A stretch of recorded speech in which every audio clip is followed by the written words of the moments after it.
बोलिए प्रेम से श्री सद्गुरु महाराज की जय। श्री सद्गुरु महाराज की जय। श्री सद्गुरु महाराज की जय। इधर कहने आता है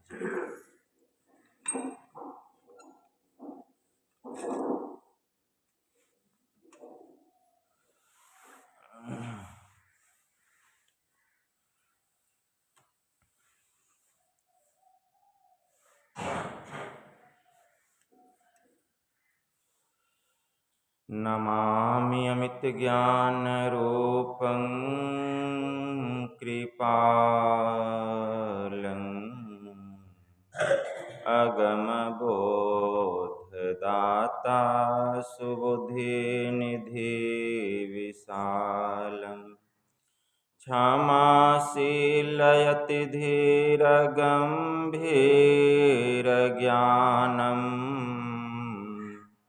धर्मकील दृढ़ समधीर ध्यानम् जगत त्राणकारी अघारी उदारम् भगत प्राण रूपं दयागुण अपारम् नमो सतगुरुम ज्ञानदाता सुस्वामी नमामि नमामि नमामि नमामि नमामि नमामि नमामि नमामि। महाराज सद्गुरु है राजन को राजा है जिनकी कृपा से सरय सर्व काजा भने में ही सोई परम गुरु नमामि नमामि नमामि नमामि नमामि नमामि नमामि नमामि नमामि। श्री सद्गुरु महाराज की जय।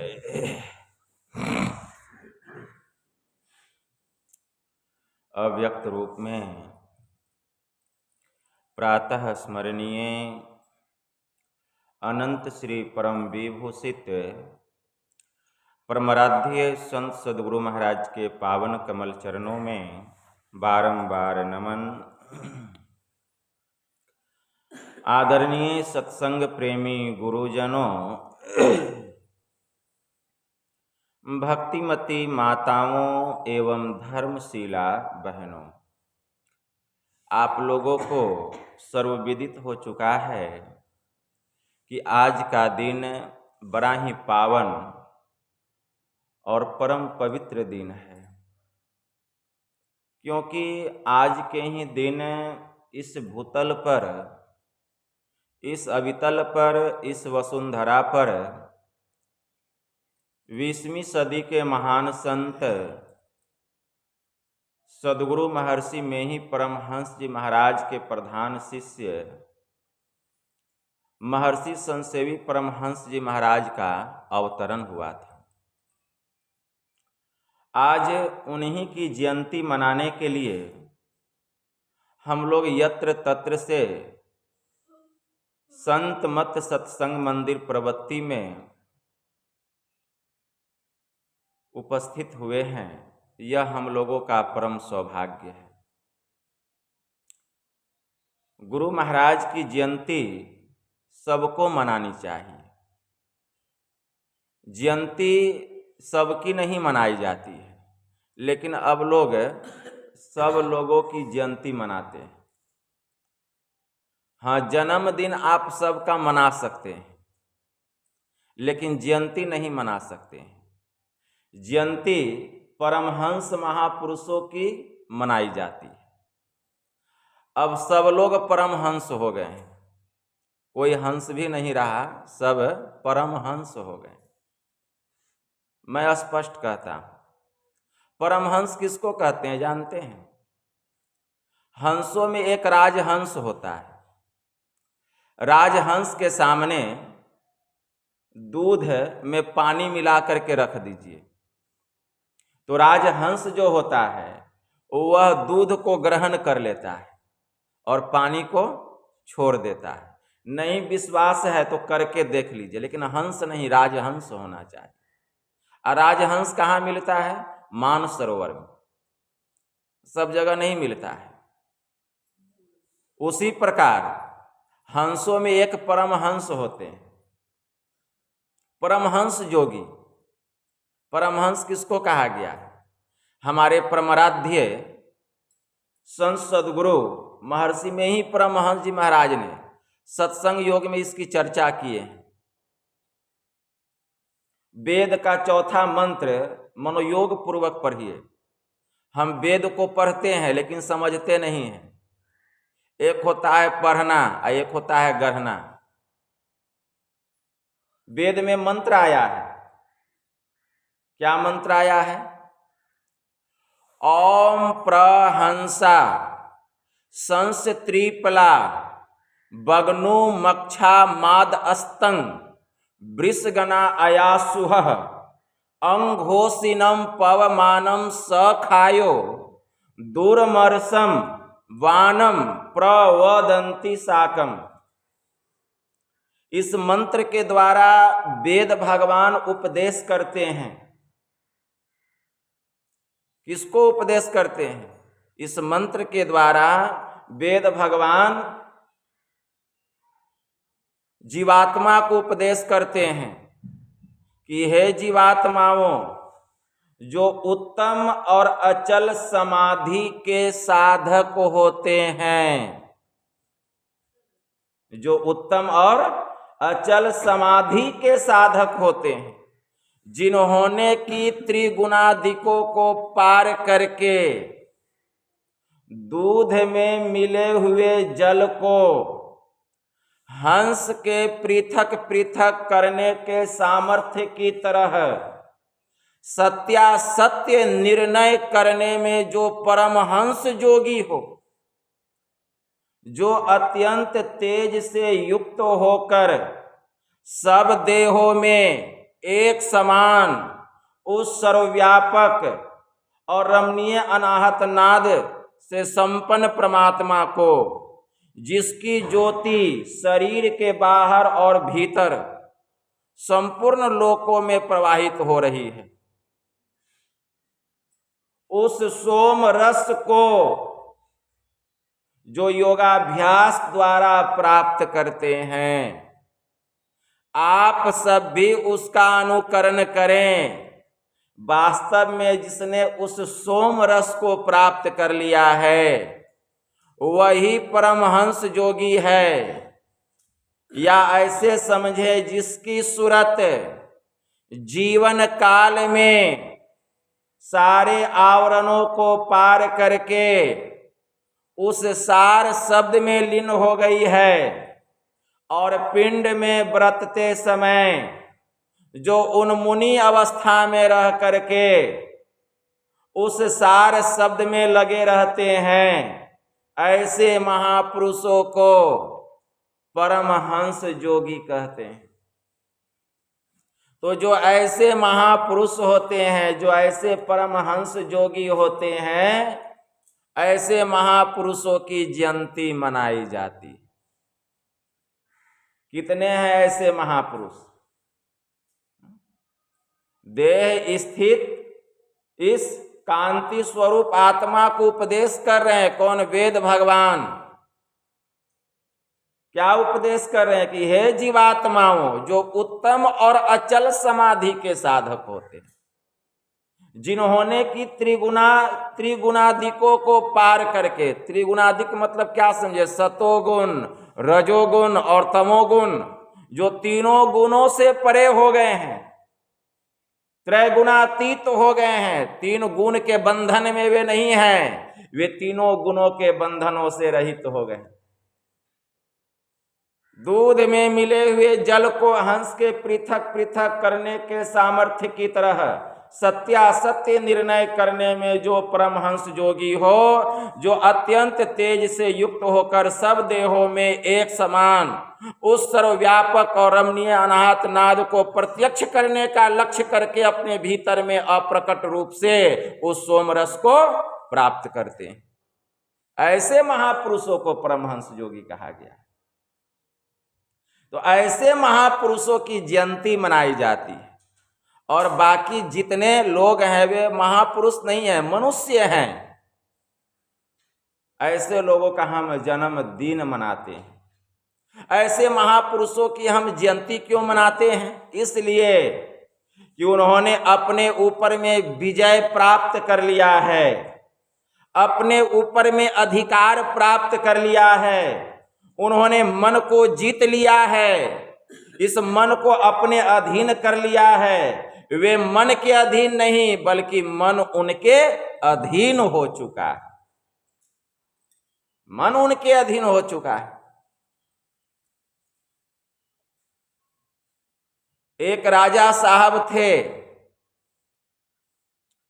एक दिन राजा साहब ने अपने मंत्री से पूछा, अच्छा मंत्री एक बात बतलाओ। तो मंत्री साहब कहते, कहिए सरकार। अरे पहले जमाने में भगवान बुद्ध, भगवान महावीर, श्री मद्दाध्य शंकराचार्य जी महाराज, ऐसे महापुरुषों का जब उपदेश होता था तो उनके उपदेशों का प्रभाव लोगों के ऊपर में पड़ता था। लेकिन आज क्या बात है, अभी बहुत सारे साधु संत हैं, बहुत सारे उपदेश करते हैं, लेकिन उनके उपदेशों का प्रभाव लोगों के ऊपर में क्यों नहीं पड़ता है? पहले तो पड़ता था। तो मंत्री ने कहा, सरकार इसका जवाब हम आपको आज के ठीक तीसरे दिन देंगे। क्या ठीक है? आज एक दिन गुजर गया, दूसरा दिन गुजर गया, तीसरा दिन भी गुजर गया। उस दिन मंत्री साहब आते हैं राजमहल, सभा खचाखच भरा हुआ है सहायक मंत्रियों से, और जो जिस पद पर हैं राजमहल में सब लोग सभा में उपस्थित है। मंत्री, महामंत्री, सेनापति और भी जो सेवकगण है, दासगण है, सब लोग उपस्थित हैं। तो मंत्री साहब एकाएक सिपाही से कहते हैं कि सिपाही तुम अभी इसी वक्त जो राजा सिंहासन पर बैठा हुआ है इसका कान पकड़ करके राजमहल के बाहर करो। अब तो यह सुन करके सिपाही हक बक रह गया, कहीं मंत्री साहब का दिमाग खिसक तो नहीं गया है। राजा साहब को कहते कान पकड़ के बाहर करो, एकदम काठ के लकड़ी के जैसा एक स्थान पर सिपाही खड़ा रहा, टस से मस नहीं हुआ। दोबारा मंत्री कहते हैं, सिपाही तुमने सुना नहीं, मैंने तुमको कहा कि राजा को इसी वक्त कान पकड़ करके राजमहल के बाहर करो। सिपाही टस से मस नहीं हुआ।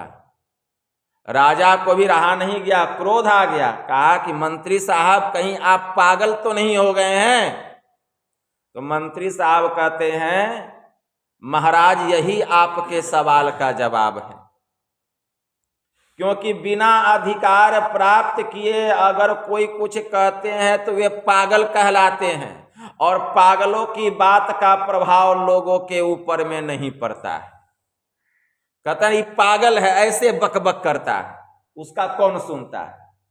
तो बिना अधिकार प्राप्त किए अगर कोई कुछ बोलते हैं तो ये पागल कहलाते हैं। सुनिए महाराज, मैं मंत्री हूं और आप राजा हैं, मैं कितना भी सिपाही को कह दूं कि आपका कान पकड़ करके बाहर निकाले, वह मेरी बात मानने वाला नहीं है, क्योंकि मुझे अधिकार प्राप्त नहीं है। लेकिन महाराज अभी एक बार आप सिपाही को कहिए कि मंत्री का कान पकड़ करके राजमहल के बाहर निकालो, तो सिपाही तुरंत मेरा कान पकड़ के 4 बेत मारेगा और महल से बाहर निकाल देगा। क्यों? क्योंकि आप राजा हैं और आपको अधिकार प्राप्त है। उसी प्रकार महाराज जो संत होते हैं, संत कैसे होते हैं? राजाओं के राजा, सद्गुरु हैं राजा के राजा। और ऐसे जो संत होते थे पहले, भगवान बुद्ध, भगवान महावीर, स्वामी मद्दाध्य शंकराचार्य जी महाराज, वे परमहंस थे और वे जो कुछ भी कहते थे उनका प्रभाव लोगों के ऊपर में पड़ता था, क्योंकि वे अपने ऊपर अधिकार प्राप्त किए हुए थे। वे साधनशील थे, वे साधनशील थे, चरित्रवान थे, वे अपने ऊपर विजय प्राप्त किए हुए थे। लेकिन अभी के जो संत हैं, परमहंस हैं, वे अपने ऊपर अधिकार प्राप्त किए हुए नहीं हैं। इसीलिए ऐसे साधु महात्मा अगर कुछ भी उपदेश करते हैं तो उनका कोई भी प्रभाव लोगों के ऊपर में नहीं पड़ता। राजा साहब बहुत गदगद हो गए, कहें वाह मंत्री, तुमने पूरा सटीक जवाब दिया, मुंह मांगा इनाम मांगो। मुंह मांगा इनाम मंत्री को दिया गया। इसीलिए पहले अपने ऊपर अधिकार प्राप्त करना पड़ेगा। अपने ऊपर अधिकार प्राप्त करना मतलब अपने ऊपर विजय प्राप्त करना। अपने ऊपर अधिकार प्राप्त कैसे होगा? संत कबीर साहब ने कहा, जब दर्शन देखन चाहिए तब दर्पण मांजत रहिए, आ जब दर्पण लागल काई तो दरस कहाँ ते पाई। जब गर्ह पर बजे बधाई तब देख तमाशे आई, जब गर्ह बिच रहत सकेला तब हंसा चलत अकेला। कहे कबीर देख मन करनी, वाके अंतर बीच कतरनी, कतरनी की गांठी न छूटे, पकड़ी पकड़ी जम कूटे। इसलिए पहले अपना दीदार कीजिए, अपने को जानिए, अपना साक्षात्कार कीजिए। दिल का हुजरा साफ रख, जाना के आने के लिए, ध्यान गैरों का उठा उनको बिठाने के लिए। एक दिल लाखों तमन्ना, उस पे ज्यादा हवीस, और फिर ठिकाना है कहाँ उसको ठिकाने के लिए। इसलिए दिल तो एक है लेकिन चाहनाएं अनेक हैं। सभी चाहनाओं को समाप्त करना पड़ेगा। अगर तू जो चाहता है उस ब्रह्म को देखना, करम भरम छाड़ी दे जगत को पेखना। लेकिन हम लोग कर्म भरम में पड़े हुए, अपना ज्ञान कैसे होगा, अपना दीदार कैसे होगा, साक्षात्कार कैसे होगा। हम हैं इस शरीर के भीतर और बाहर हम भटक रहे हैं, ज्ञान होगा। अभी क्या सुने पाठ में, इस शरीर के भीतर में क्या नहीं है? ब्रह्मा नहीं है, विष्णु नहीं है, शिव नहीं है, दुर्गा नहीं है, काली नहीं है, क्या नहीं है? देह अस्था सर्व विद्याश्च, देह अस्था सर्व देवता है, देह अस्था सर्व तीर्थानि, गुरु वाक्येन लभ्यते।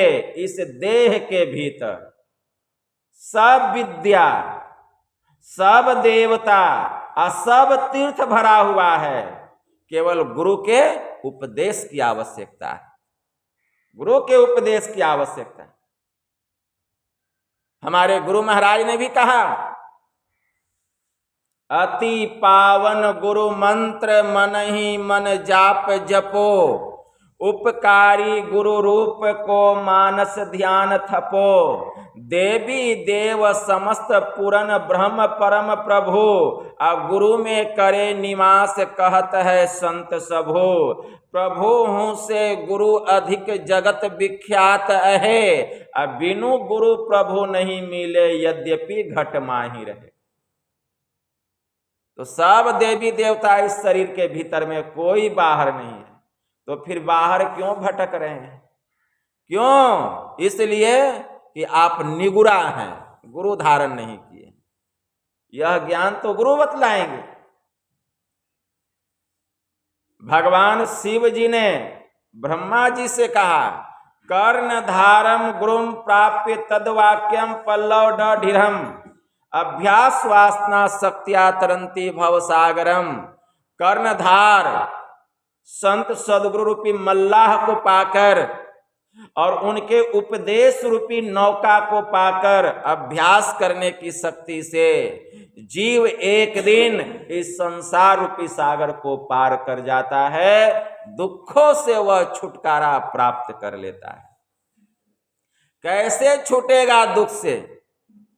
पाठ में सुने। क्या सुने? इंगला भगवती गंगा, पिंगला जमुना नदी, इंगल पिंगल योर मध्य सुषुमना च सरस्वती, त्रिवेणी संगमो यत्र तीर्थराज स उच्यते, तत्र स्नानम प्रकुर्वृत सर्व पापे प्रमुच्यते। आकाश जजायते वायो, वायोरुत्पद्यते रविः, रवोरुत्पद्यते तोयम, अतोयम तुदपद्यते मुखे मही। मतलब हवा आकाश से, अग्नि हवा से, जल अग्नि से और मिट्टी जल से उत्पन्न होती है, और फिर यह तत्व अपने अपने अंशी में जाकर के समा जाता है। वायुर्थेको भुवनम परविष्टम रूपम रूपम प्रतिरूपो बभुव, एक अस तथा सर्वभूतांतरात्मा रूपम रूपम प्रतिरूपो वहिश्च। यम ने नचिकेता को उपदेश दिया। जैसे संपूर्ण लोकों में फैला हुआ वायु प्रत्येक रूप के अनुरूप हो रहा है, उसी प्रकार एक ही अंतरात्मा प्रत्येक रूपों के अनुरूप हो रही है। एक ही अंतरात्मा। इसलिए जरूरत है अंतर में जो आत्मा है उसका ज्ञान प्राप्त कीजिए। जिस दिन अपना ज्ञान होगा, जितने शरीर है सभी आत्माओं का ज्ञान होगा, और हम देखेंगे कि जो मेरा स्वरूप है वही आपका स्वरूप। संत कबीर साहब ने कहा, स्वरूप अखंडित चेतनस्य चेतन, ऊंचे नीचे आगे पीछे दाहिने बाएं अनन्य, बड़ते बड़ा छोटते छोटा मीहिते सब लेखा, सबके मध्य निरंतर वह साईं दृष्टि दृष्टि सो देखा। चाम चश्म सो नजरी न आवे खोजो रूह के नैना, चुन चगुन वजुद न मानो ते शुभा नमुना ऐना। जैसे ऐना सब दर्शावे जो कुछ भेष बनावे, जो अनुमान करे साहब का सो साहब दर्शावे। जाही रूह अल्लाह के भीतर, अते ही भीतर के ठाई, अरे रूप अरूप हमारी आस है, हम तो दुनहु के साईं। जो कोई रूह आपनी देखा सो परमारथ को पेखा, कहे कबीर स्वरूप हमारा साहब का दिल देखा। इसीलिए अपने स्वरूप का ज्ञान प्राप्त करो। अपनी आत्मा से बड़ा कोई देवता नहीं और परमात्मा से बड़ा कोई भगवान नहीं। इसको खूब याद रखिए। उत्तमा आत्मचिंते, मैत्रेय ऋषि ने कहा। मतलब आत्म प्राप्ति के लिए उत्तमा आत्मचिंते, मतलब आत्मा की प्राप्ति के लिए जो ध्यान करना है यही सबसे उत्तम ध्यान है। अपनी आत्मा को जानो कि तुम कौन हो। पता नहीं यह शरीर कब छूट जाएगा, कौन जानने गया। भगवान महायुगेश्वर श्री कृष्ण इस संसार में आए, उन्होंने भी लोगों को दिखाने के लिए ध्यान किया। उनको ध्यान करने की क्या आवश्यकता थी। पर यह महाभारत में आया है। ब्रह्मे मुहूर्ते उत्थाय वायुर अस्पृश्य माधव दध्यो प्रसन्न करन आत्मानम तमसः परम। कि भगवान महायोगेश्वर श्री कृष्ण ब्रह्म बेला में उठते थे, 3 बजे के पहले उठ जाते थे, हाथ पैर धोते थे, कुल्ला आचमन करते थे, और जब ध्यान करने के लिए बैठते थे तो अपने स्वरूप में लीन हो जाते थे। उस समय उनका रोम रोम खुशी से आनंद से खिल उठता था और चेहरे पर सुंदर मुस्कान बनी रहती थी। उनको क्या जरूरत थी ध्यान करने की? इसलिए जब तक ध्यान नहीं करेंगे ज्ञान होने वाला नहीं है। ध्यान कीजिए, शरीर का क्या ठिकाना। ध्यान करते करते शरीर छूटेगा, उत्तम लोक में जाइएगा, और संसार में रमन करते करते शरीर छूटेगा, पता नहीं कहां जाना पड़ेगा, ठिकाना नहीं। लोग संसार के पीछे भाग रहे हैं। संत महापुरुष क्यों आते हैं? जीव को चेताने के लिए, समझाने के लिए, बुझाने के लिए और ईश्वर की भक्ति में लगाने के लिए, जिससे इस जीव का कल्याण हो जाए। अरे तू परमात्मा का अंश है, कहां भटक रहे हो? अपने अंशी में जाकर के मिलो। बिन सतगुरु नर रहत भुलाना, खोजत फिरत राह नहीं जाना, के हर सुत ले आयो गररिया, पाल पोस उन किन्ह सयाना, करत कलोल रहत अजयन संग, आपन मर्म उनहु नहीं जाना।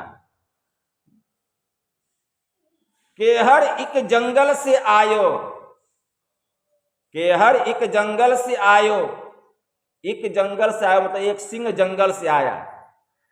अतासी देखी बहुते मुस्कियाना, पकड़ी के भेद तुरत समुझायो, आपन दशा देखी मुस्काना। अरे अर्ध उर्ध बिच लगन लगी है, उल्टी आपो में आप समाना। संत कबीर साहब ने कहा एक सिंह का बच्चा था, अभी उसका आंख नहीं खुला था। एक गरेरिया जंगल में भेड़ बकरी चराने जाता था, उसी के साथ सिंह का बच्चा भी आ गया भेड़ बकरी के साथ। जब उसका आंख खुला तो देखा कि हम भेड़ बकरी के साथ हैं, तो वह अपने को भी भेड़ बकरी समझने लग गया कि हम भी भेड़ बकरी हैं। एक दिन गरेरिया जब बकरी को चराने के लिए गया भेड़ बकरी को, तो सिंह देख लिया, अरे यह तो मेरा बच्चा है और यह भेड़ बकरी के साथ क्या कर रहा है। जोर से गरजा, जब गरजा तो सब भेड़ बकरी भागने लगा, गरेरिया भी भागने लगा और साथ में सिंह का बच्चा भी भागने लगा। तो सिंह जो है झपट्टा मार के उसको पकड़ा और कहा अरे तू क्यों भाग रहा है, ये तो भेड़ बकरी हमसे डरते हैं, गरेरिया हमसे डरता तो भाग रहा, लेकिन तू तो मेरा बच्चा है। उसको लेकर के गया नदी के किनारे और पानी में कहा कि देखो जो मेरा स्वरूप है वही तुम्हारा स्वरूप। उसी प्रकार हम परमात्मा रूपी सिंह के बच्चे हैं, यह जीवात्मा, लेकिन हम माया रूपी, इंद्रियों रूपी भेड़ बकरी के संग में आ गए हैं। इंद्रियां यह भेड़ बकरियां है, मन गरेरिया है, मन रूपी गरेरिया इंद्रियां रूपी भेड़ बकरियों को चरा रहा है। नाक कान आंख मुंह हाथ पर ये सब क्या है? इंद्रियां भेड़ बकरी है, मन गरेरिया है, और यह जीवात्मा सिंह का बच्चा है। यह जीवात्मा जो सिंह का बच्चा है ये भी अपने को बकरी या भेड़ ही समझ रहा है। जैसे जैसे मन रूपी गरेरिया नचा रहा है वैसे वैसे यह नाच रहा है। आंख जिधर का देखने लग गए, कान सुनने लग गए, रमन कर रहे हैं। लेकिन संत सदगुरु आते हैं, जीव को समझाते हैं, बुझाते हैं और कहते तुम परमात्मा रूपी सिंह के बच्चे हो, इसलिए अपने को जानो कि तुम कौन हो, अपना स्वरूप को जानो, अपने स्वरूप का ज्ञान प्राप्त करो। जिस दिन अपने स्वरूप का ज्ञान होगा सभी आवरण जीव पर से उतर जाएंगे और यह अंश सीधे उस परम अंश परमात्मा में जाकर के मिल जाएगा। तो यह गुरु की कृपा से होगा, इसलिए गुरु की आवश्यकता है। तो ऐसे गुरु के शरण में जाना पड़ेगा इस ज्ञान को पाने के लिए। परमहंस योगी के शरण में जाना पड़ेगा। ऐसे जो परमहंस योगी हैं वे हमें सदयुक्ति बतलाएंगे। क्या सदयुक्ति बतलाएंगे? इंगला भगवती गंगा, पिंगला जमुना नदी, इंगला, हमारी बाईं आंख की जो धार है यह इंगला है, दाहिनी आंख की धार को पिंगला कहा गया। इंगल पिंगल योर मध्य सुषुमना च सरस्वती, इन दोनों नदियों का जहां मिलन हुआ है, इन दोनों धाराओं का जहां मिलन हुआ है, उसी को सरस्वती, उसी को सुषुमना कहा गया। वहां ध्यान लगाना पड़ेगा, यह क्रिया बतलाएंगे। और जब वहां लगाएंगे ध्यान, त्रिवेणी संगमो यत्र तीर्थराज, मतलब तीनों नदियां वहां जा करके मिलेगी। संत तेतरदास जी महाराज ने बड़ा अच्छा कहा, सुमिरन ऐसा कीजिए पवन पानी न डोल, तीनों नयन लगाई दे गुरु चरणन की ओर। तो परिणाम क्या होगा? त्रिवेणी संगमो यत्र तीर्थराज स उच्यते तत्र स्नानम प्रकुर्वृत्त सर्व पापे परमुच्यते। तो जितना भी पाप है जन्म जन्मांतर का, जैसे उसमें डुबकी लगाएंगे त्रिवेणी में, उस संगम में, उस सुषुमना में, सब पाप जन्म जन्मांतर का किया हुआ जल करके राख हो जाएगा। यह जीव परम पवित्र हो जाएगा। इसलिए पहले अपने को पवित्र करना पड़ेगा, क्योंकि पवित्र पात्र में ही पवित्र वस्तु समाता है। वह परमात्मा कितना पवित्र है, लेकिन आप पवित्र हैं। यह जीव पवित्र है लेकिन अपवित्र का संग कर लिया है। यह शरीर अपवित्र है, नहीं है अपवित्र। इसमें क्या है? पेशाब है, पखाना है, मल मूत्र मेद मज्जा मांस खून, यही सब है। ऐसी का ना संग जीव कर लिया है। मतलब जीव है पवित्र और यह शरीर है अपवित्र, तो पवित्र जो है वह अपवित्र का संग कर लिया है।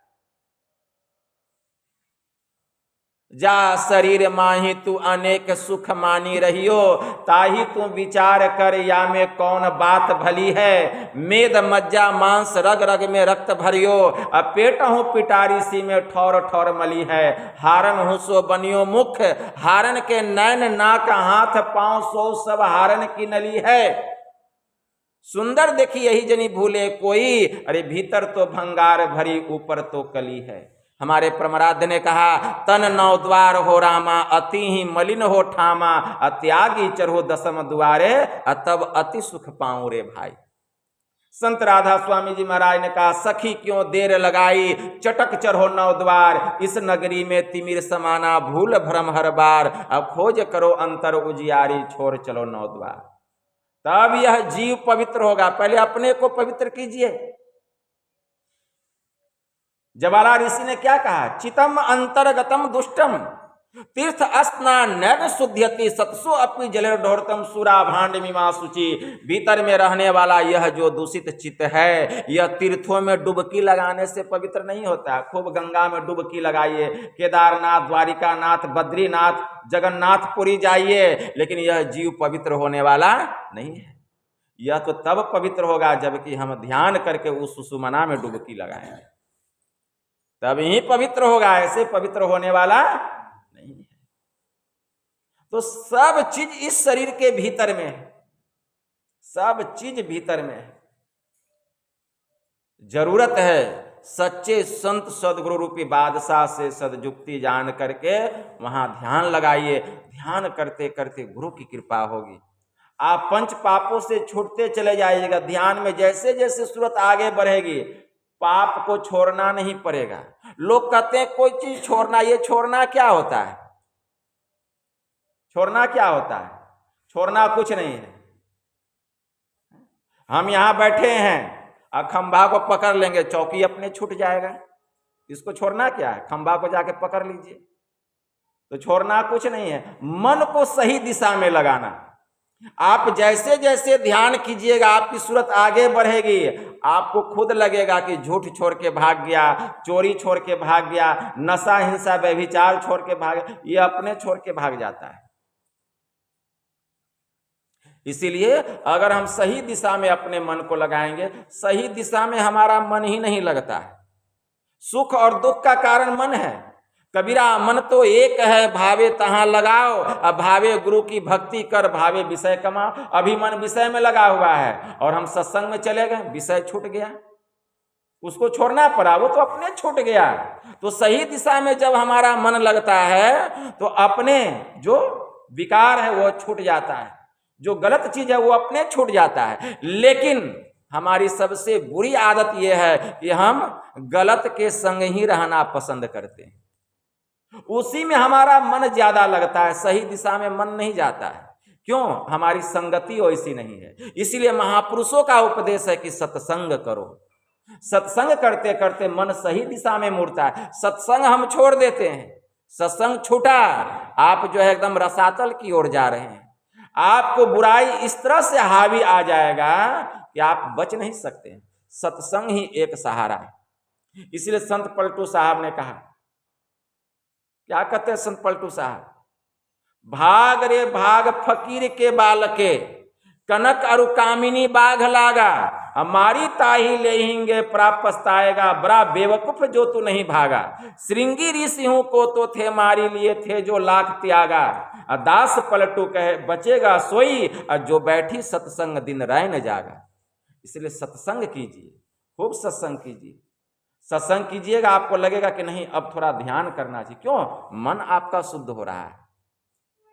इसीलिए संगति करनी चाहिए। जैसा संग वैसा रंग, ज्ञान बढ़े गुणवान के संगति क्यों कहा गया? ध्यान बढ़े तपसी संग किन्हे, मोह बढ़े परिवार के संगति। परिवार में मन को लगाइए, मोह बढ़ जाएगा। मतलब जैसे का संग कीजिएगा मन पर उसी का रंग लगेगा। क्रोध बढ़े नरमूढ़ के संगति, काम बढ़े त्रिया संग किन्हे, ज्ञान विचार विवेक बढ़े कभी दिन सुसज्जन संगति किन्हे। ज्ञान घटे नरमूढ़ के संगति, ध्यान घटे चित विषय भरमाही, तेज घटे पर नारी के संगति, बुद्धि घटे बहु भोजन खाए, प्रेम घटे नित ही कुछ मांगत, मान घटे नित पर घर जाए, कह दयाल सुन रे मन मूरख, अरे पाप घटे हरि के गुण गाय। इसलिए हमारा यह जयंती मनाना तभी सार्थक होगा जबकि हम संत सद्गुरु महाराज के आदेश और उपदेश को अपने जीवन में उतारेंगे। आदेश और उपदेश, सत्संग नित्य और ध्यान नित्य। अगर ये दो चीज करते रहेंगे तो झूठ चोरी नशा हिंसा व्यभिचार इसको छोड़ना नहीं पड़ेगा, ये अपने छूट जाएगा, है ना, ये अपने छूट जाएगा। लेकिन सत्संग और ध्यान करते रहिए, तभी यह जयंती मनाना हमारा सार्थक होगा। यही थोड़ा सा आप लोगों की सेवा में कहा। बोलिए प्रेम से श्री सद्गुरु महाराज की जय।